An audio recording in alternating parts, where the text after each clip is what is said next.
Это программа «Актуальное интервью», в студии Иван Лазаренко. Здравствуйте.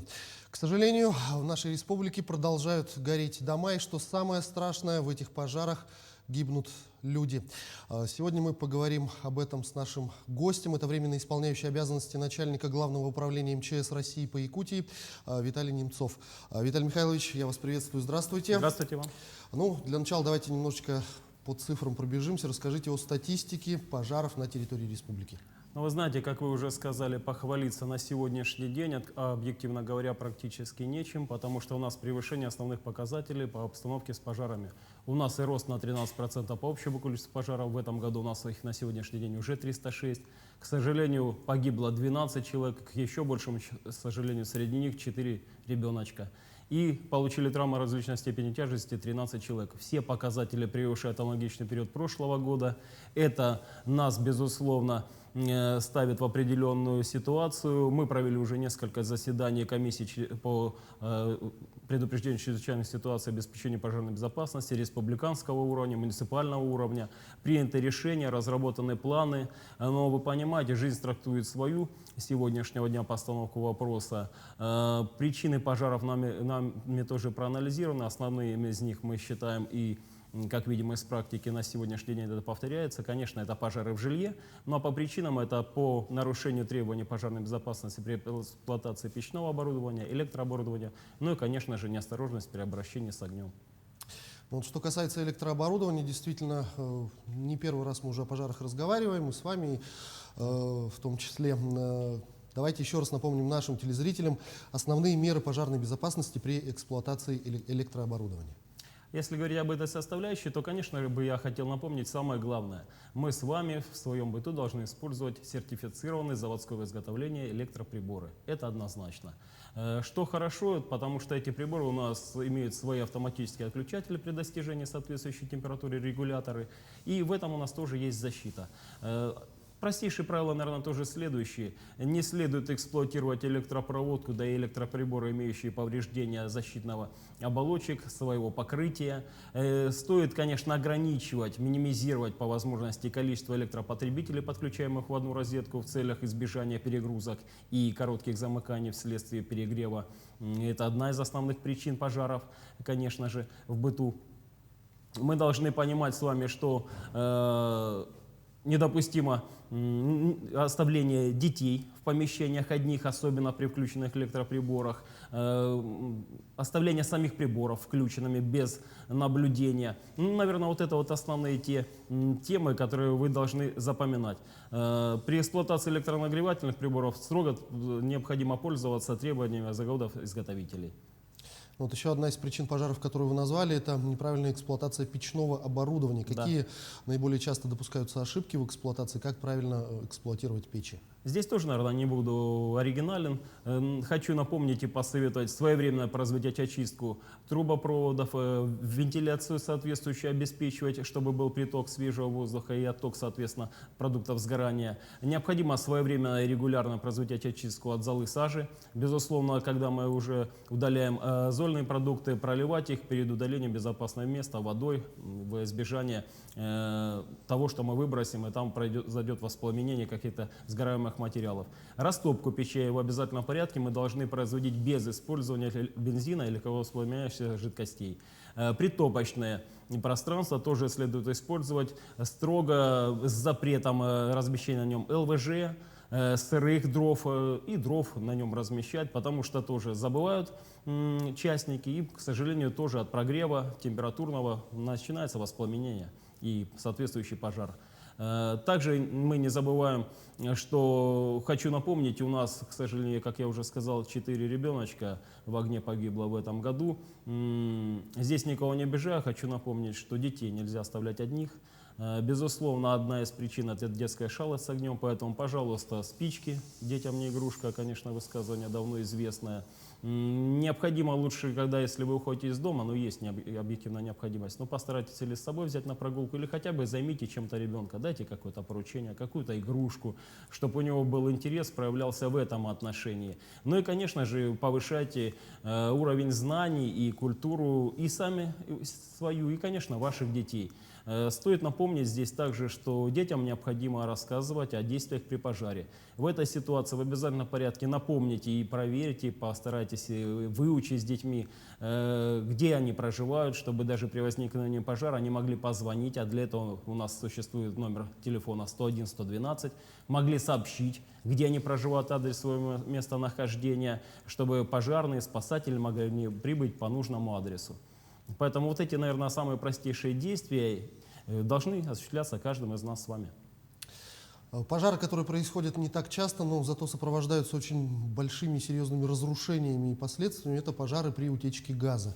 Да. Нашим телезрителям давайте еще раз все-таки напомним, что делать, если у себя дома вы почувствовали запах газа, а чего категорически делать нельзя. Буду и то, и другое сразу говорить, чего нельзя делать, что нужно делать. Почувствовал запах газа, безусловно, нужно, но у нас, как правило, в домах и в частных в том числе, это подводка газовой плиты. Конечно, нужно обесточить, постараться, если вы почувствовали запах газа. Однозначно нельзя пользоваться, зажигать спички, курить, включать электрооборудование, зажигать свет, максимально проветрить помещение и, конечно, вызвать спасательную службу, аварийную газовую службу по соответствующим телефонам, дождаться их прибытия. Наверное, это те же самые простейшие мероприятия, которые, безусловно, нам с вами повысят безопасность в жилье. И, конечно, нужно тоже своевременно, это уже требования, мы тоже поддерживаем, учитывая произошедшие, к сожалению, события прошлых лет в других регионах. У нас были случаи, безусловно, тоже своевременная проверка газового оборудования соответствующими службами, которые имеют на это соответствующие и допуски, и сертифицированное оборудование. Как часто эти проверки должны проводиться? Это уже они специалисты, но я бы советовал это проводить хотя бы раз в год. Даже можно инициировать, пригласить специалистов? Да, конечно, это от нас с вами только зависит. Да и, кстати, и безопасность зависит только от нас, поэтому давайте стараться это обеспечивать. Ну хорошо, если все-таки ситуация возникла в жилом помещении, в квартире или в частном доме возник пожар, приоритетность действий при пожаре, что нужно сделать в первую очередь?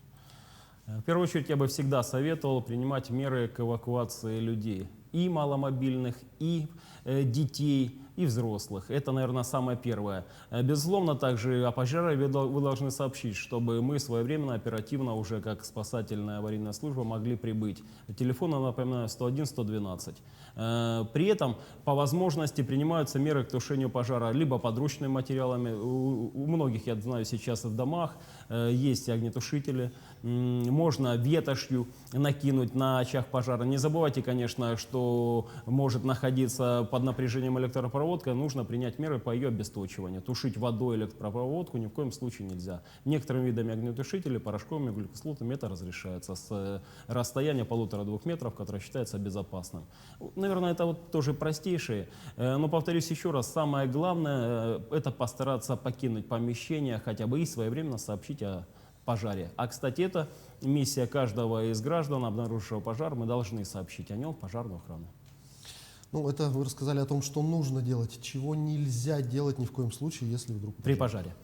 Чего нельзя делать, я бы тогда советовал, если все-таки получилось, что вы находитесь в помещении, понятно, что оно заполняется продуктами сгорания, продукты сгорания поднимаются вверх, эвакуироваться из этого помещения нужно либо ползком, либо в присядку, потому что у нас, повторюсь, зона для дыхания, она расположена как можно ниже к уровню пола, к земли.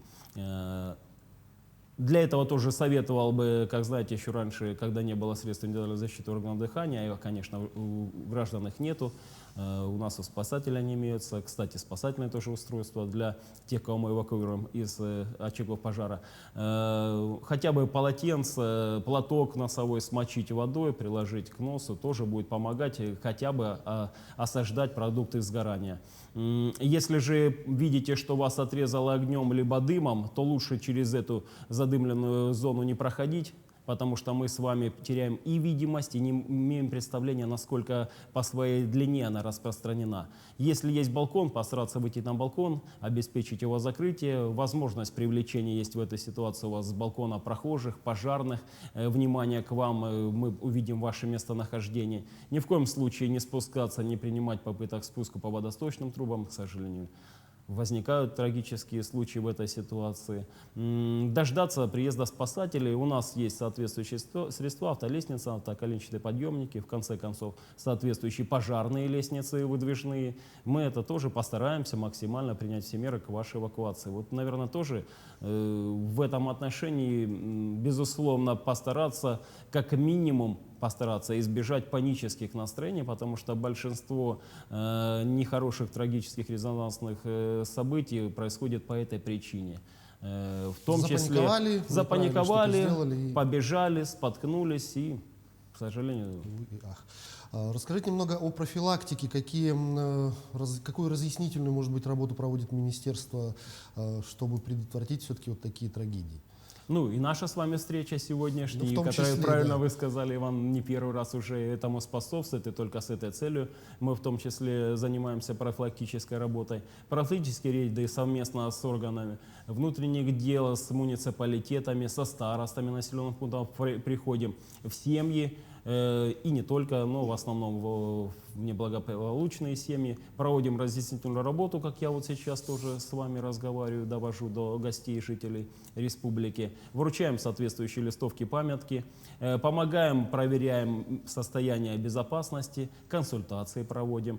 Серьезную работу проводим, и в этом огромную, хочу сказать, спасибо Министерству образования. В среднеобразовательных школах у нас есть и дружины юных пожарных, которые нам эту тоже профилактическую, уже с измальства дети, это школьники в них состоят, тоже помогают не только доводить до таких же, как они, своих сверстников, но а даже контролируют проведение некоторых мероприятий по пожарной безопасности. Вот в школах мы проводим через дружины юных пожарных, в школах у нас очень серьезные помощники в лице учителей по ОБЖ.